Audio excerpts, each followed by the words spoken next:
Hello, FPC Salinas. This is Pastor John coming to you with another edition of the Midweek Refresher video, where I desire to do two things. Number one, provide you information, and we have four different things to go over for providing the information for you in this video. And number two, provide you inspiration in the middle of your week.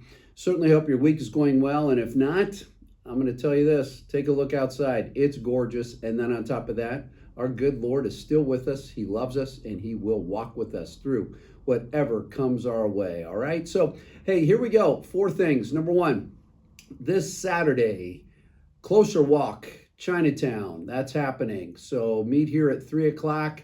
Be back here around 5:30. We serve a meal to the people in Chinatown. Always a great time. If you have questions about this, please reach out to Tracy Brown, Tracy at fbcsalinas.com. That would be great. Second announcement.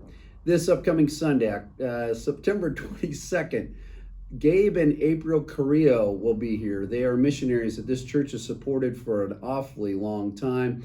They do mission work in Northern Asia. They are on home assignment, and they will be with us to share at the 9 a.m. spiritual formation time in the garden room. So please, love for you to join us there and hear about their amazing ministry and how God is using them in wonderful ways there. So I will also interview them for a few minutes in during the worship service, I should say, this Sunday at 10:30. And so I look forward to seeing Gabe and April, and I guarantee you this, your life will be blessed by hearing how God is using this wonderful couple to advance His work in Northern Asia. Next Wednesday, September 25th, I-55 has a luncheon, but it's not here at the church. No. It is the annual luncheon at Don and Lois Cranford's house in Spreckles. And so if you're interested in attending, please sign up for that. That would be great. If you have questions, please email the church at info@fbcsalinas.com. We will answer your questions there. I get to share with I-55 what has now become a tradition of me talking about the state of the church and where I think we're going and how we're going to get there. All right. So that's next week at the Cranfords on September 25th. Then the fourth announcement, September 28th, is a picnic in the park, women's ministry. Ladies, please join Tracy and other ladies from this church to have a picnic in the park, meeting here around 10:15 in the morning. Need to bring a lunch and a lawn chair. Head down to Lovers Point and enjoy some time together there, all right? So those are the announcements. If you have any questions, please reach out to us at info@fbcsalinas.com, and we will get those questions answered as best we can. Hey, earlier this week at staff meeting, we do what I call Bonhoeffer time, and my responsibility for this particular staff meeting was to share from a chapter in the Old Testament.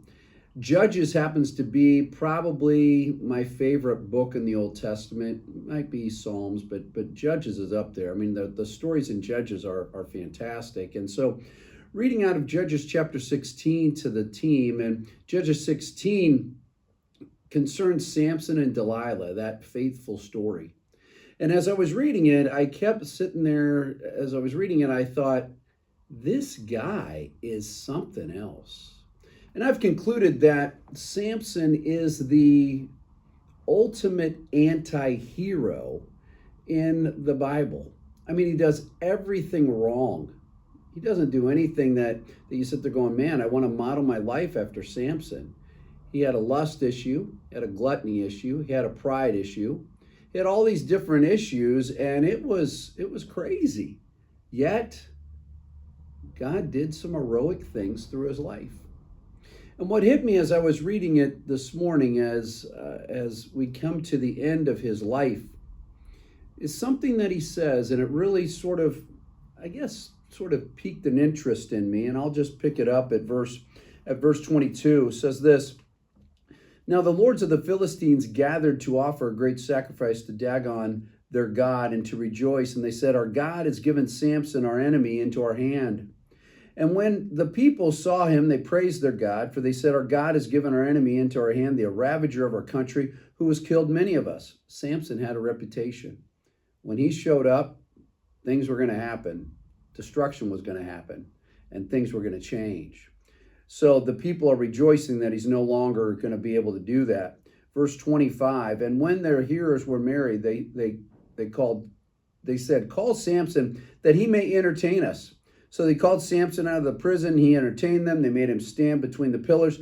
And Samson said to the young man who held him by the hand, let me feel the pillars on which the house rests, that I may lean against each one.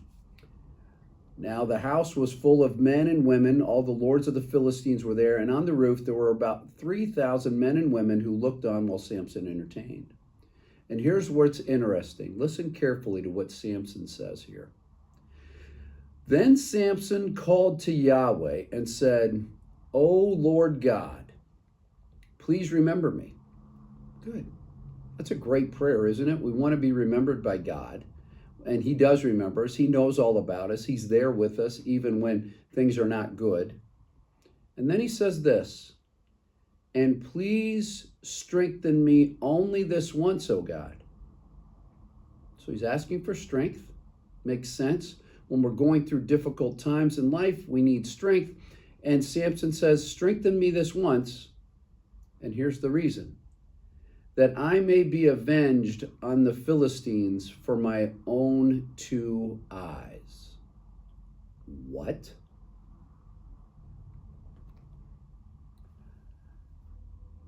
Let that sink in. Samson cries out to God for help, but he doesn't cry out to God for help that I may proclaim and show once again that you are the true God. He cries out because of his 2 eyes being gone. He's completely about vengeance. He's completely about his crisis. Rather than saying, Lord, use this crisis to bring people to you. I think as I wrap this up, I think there's a little bit of Samson in all of us, isn't there? We're in a crisis and we're crying out to God, and perhaps we forget too frequently that God is walking us through that crisis and he says, I'm with you. And we can cry out to him and say, Lord, help me. Lord, give me strength. And we forget that he helps us and strengthens us so that we can then point people to Jesus Christ rather than ourselves. So, what's going on in your life? What are you praying to God for strength for? What are you praying to God to help you through at this particular time? And here's the deal. What's the end goal? Is the end goal for you? Is the end goal for me when I'm crying out to God? Or is the end goal for the kingdom, the reign of God to continue on even through our difficult times? Think about that. If you have some responses to this, please email me at john@fbcsalinas.com. Be more than happy to chat with you about this or email you about this. That would be great. So let's point to God and know that he's strengthening us and helping us to point people to himself, not to us. I love you, praying for you, and I'm grateful for you. Have a great rest of the day. Have a great rest of the week. We'll talk to you later. Bye-bye.